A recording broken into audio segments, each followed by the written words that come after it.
Leo 14 പാപ്പ ജനിച്ചു വളർന്ന വീട് ലേലത്തിൽ. ഷിക്കാഗോയിലുള്ള ലിയോ 14 പാപ്പ വളർന്ന വീടാണ് വിൽക്കുന്നത്. വീടിന്റെ ഉടമസ്ഥാവകാശം ഇപ്പോൾ പാവൽ റാഡ്സ്കിനാണ്. അദ്ദേഹമാണ് പാപ്പ പണ്ട് താമസിച്ചിരുന്ന വീട് വിൽക്കാൻ തീരുമാനിച്ചിരിക്കുന്നത്. ട്രംപിന്റെ ബാല്യകാലത്തെ വീട് വിറ്റ അതേ കമ്പനിയാണ് ലിയോ 14 പാപ്പ വളർന്ന വീടും വിൽക്കുന്നത്.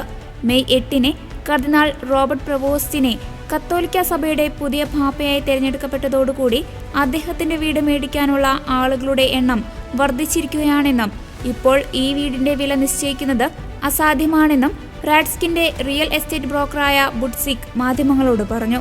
അതിനാൽ 2017-ൽ പ്രസിഡന്റ് ഡൊണാൾഡ് ട്രംപ് 4 വയസ്സുവരെ താമസിച്ചിരുന്ന ക്വീൻസ് വീട് 2017-ൽ $2 മില്യൺ വിലയ്ക്ക് വിറ്റതിന് പേരുകേട്ട റിയൽ എസ്റ്റേറ്റ് ലേല കമ്പനിയായ പാരാമൗണ്ട് റിയാലിറ്റിയിലേക്ക് കൈമാറാൻ തീരുമാനിച്ചിരിക്കുകയാണ് പാവൽ റാഡ്സ്കി.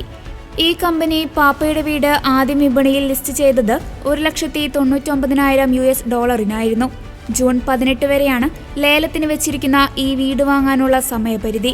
പ്രശസ്തിയും പാരമ്പര്യവുമുള്ള ഈ വീട് വാങ്ങുന്നവർ പിന്നീട് ഇതൊരു മ്യൂസിയമാക്കി മാറ്റാനും സാധ്യതയുണ്ട്.